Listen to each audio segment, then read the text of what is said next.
Assalamualaikum. Hai. Okey. Hari ini saya akan menceritakan tentang satu cerita yang boleh dikaitkan dengan tingkah laku kanak-kanak. Okey.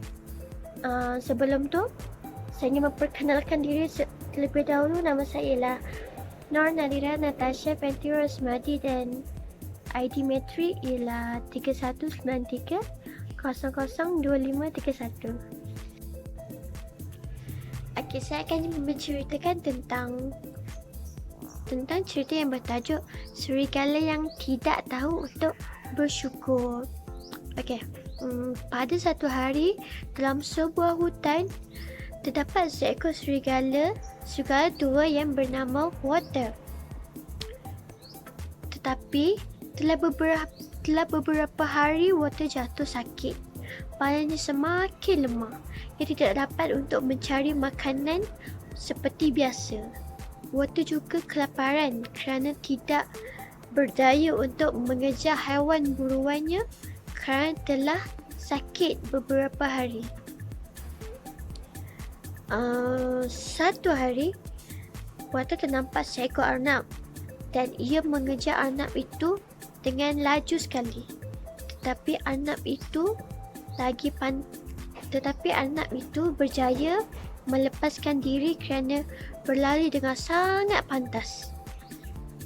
Tapi nasib Water pada hari itu sangat baik kerana Water ternampak seketul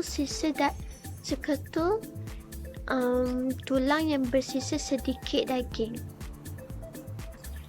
Apabila Water ternampak tulang yang bersisa sedikit daging itu, Water berasa sangat gembira kerana Water boleh membuat alas perut dengan daging yang ditinggalkan itu.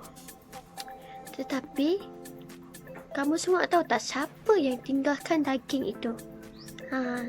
Okey. Sebenarnya tulang itu sengaja ditinggalkan oleh seekor singa. Tapi kan, selalunya korang selalu dengar singa tu garang kan? Macam selalu makan orang, selalu kejar orang. Tapi singa ini bernama Leo. Leo ini iaitu singa yang sangat baik. Dan Leo berasa sedikit kasihan melihat keadaan Water yang kelaparan dan sedang mencari makanan.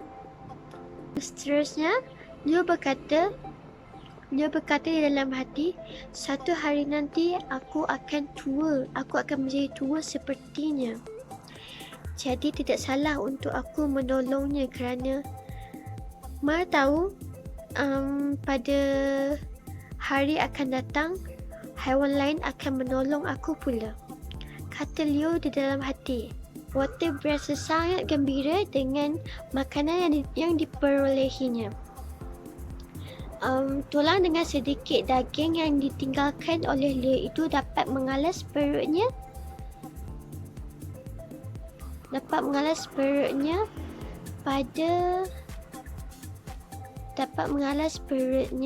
sementara Water mencari makanan lain.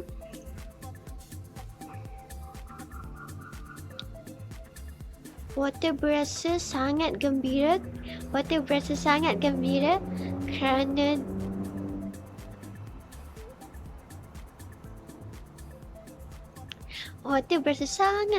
dengan makanan yang diperolehinya. Dengan sedikit sisa daging yang ditinggalkan oleh Leo itu dapat mengalas perutnya untuk sementara waktu. Dalam hati Leo berkata, siapakah haiwan yang baik hati ini? Aku mesti mengucapkan terima kasih kepadanya, kata Water. Setelah itu beberapa hari kemudian, Water beransur pulih daripada penyakitnya. Tetapi ia sering kelaparan dan ia memerlukan lebih banyak makanan untuk menampung keperluan sehariannya. Satu hari, Water berjalan-jalan di dalam hutan. Tiba-tiba, ia menemukan satu tulang yang bersisa sedikit daging. Tetapi pada hari itu Water berkata dengan sangat angkuh sekali. Dia berkata, tulang ini terlalu sedikit untukku. Ia tidak mencukupi untukku, kata Water. Lalu ia mengambil tulang itu lalu membalingkannya jauh-jauh ke dalam semak. Tetapi perbuatan itu telah dilihat oleh Leo, haiwan yang sering memberikan tulang yang bersisa daging kepada Water.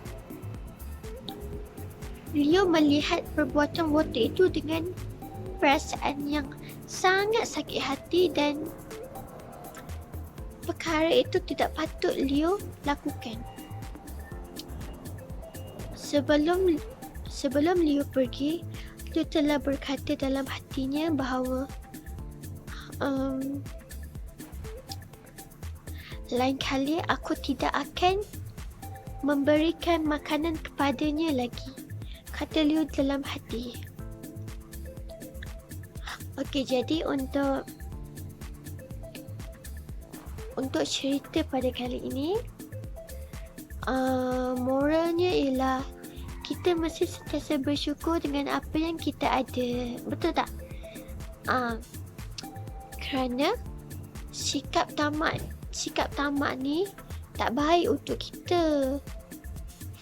Ia tidak patut untuk dicontoh. Ia juga tidak patut untuk diikut dan dicontohi. Kerana apa? Kerana perbuatan itu tidak disukai oleh Allah. Kita juga haruslah bersyukur kerana tidak semua kanak-kanak yang kita juga harus bersyukur kerana tidak semua orang dapat kesenangan dengan apa yang kita ada sekarang. Macam dekat luar sana ada ramai kawan-kawan kita yang tidak dapat mendapat makanan yang secukupnya, tidak dapat makanan sampai berhari-hari sehingga mereka jatuh sakit. Jadi kita sentiasa bersyukur dan kita tidak boleh untuk bersikap tamak. Kerana apa? Tamak itu adalah perbuatan syaitan. Okey, jadi rasa setakat itu saja cerita saya pada kamu semua. Dan saya harap cerita ini dapat memberi pengajaran kepada kamu semua dan saya harap kita semua akan sentiasa bersyukur dan tidak menjadi orang yang tamak. Okey. Sampai ini saja cerita saya daripada sini. Okey, bye.